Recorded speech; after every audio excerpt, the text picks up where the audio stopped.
concours, c'est quoi? C'est une sélection, c'est une compétition. Vous allez être face aux gens, et en fait, on va vous demander de performer et d'être le meilleur. Et vous en faites ce que vous voulez de ce concours, parce que vous allez faire probablement peut-être des concours où vous ferez des études supérieures, et peut-être aussi que vous ferez des concours pour vous-même, en fait. Mais je pense que l'erreur, elle est là. L'erreur chez les gens qui font des concours pour passer des concours ou pour gagner le concours, c'est qu'en fait, ils ne sont pas forcément, encore une fois, en accord avec ce qu'ils font. C'est-à-dire qu'ils n'écoutent pas leur cœur, peut-être qu'ils écoutent leur cerveau, on en parlait tout à l'heure, ils n'écoutent pas leur cœur. Et vous voyez, moi je trouve que c'est quand même bizarre que les gens qui écoutent toujours leur cœur arrivent quand même en finale, quoi. C'est quand même vachement étonnant. Donc ça veut dire aussi quelque chose. Ouais. Ça veut dire quelque chose que d'écouter son cœur, c'est important.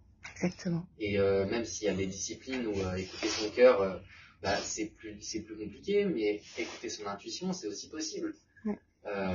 Et puis c'est valable pour un concours de lecture, mais en fait c'est valable pour quoi? C'est valable pour un concours, je sais pas, ça peut être valable pour un concours de littérature, un concours artistique. Vous savez, j'ai rencontré un acteur qui s'appelle Guillaume de Touquédec, qui m'a coaché pendant il était super. Il était super. Vraiment, super. On sent qu'il y a un lien fort, tous les deux. Un super garçon.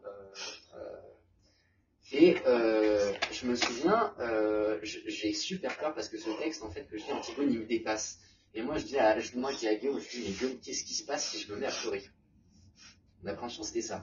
Je regarde une mise en scène du spectacle le matin même et je me dis, mais si je me mets à pleurer, qu'est-ce qui se passe? Je vais être à la télé, tout le monde va dire, oh là là, il est en train de pleurer, c'est terrible. Et Guillaume, il me regarde, il me pose la main sur le genou et il me dit, calme-toi.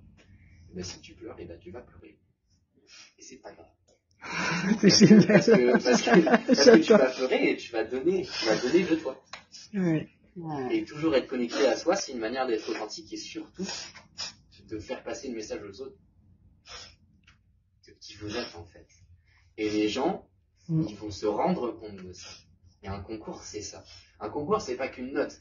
Un concours, c'est pas qu'une sélection. Un concours, c'est des gens qui vous regardent et qui vous regardent parfois par milliers, 120 000. Et qui vous voient et qui se disent, mais attendez, mais lui, il s'incarne vraiment. Lui, il vibre. Lui, il incarne vraiment ce qu'il est. Et c'est ça qui est fou dans le concours. C'est pas la place. Moi, je suis 4e du concours, je suis content.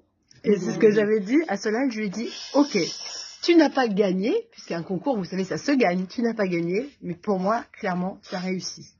Pourquoi est-ce qu'il a réussi? Et ben là, on a l'explication, très clairement. On a l'explication, c'est parce que tu as été toi. Tu as été toi-même, entier. Il a une confiance en lui aussi. Exactement.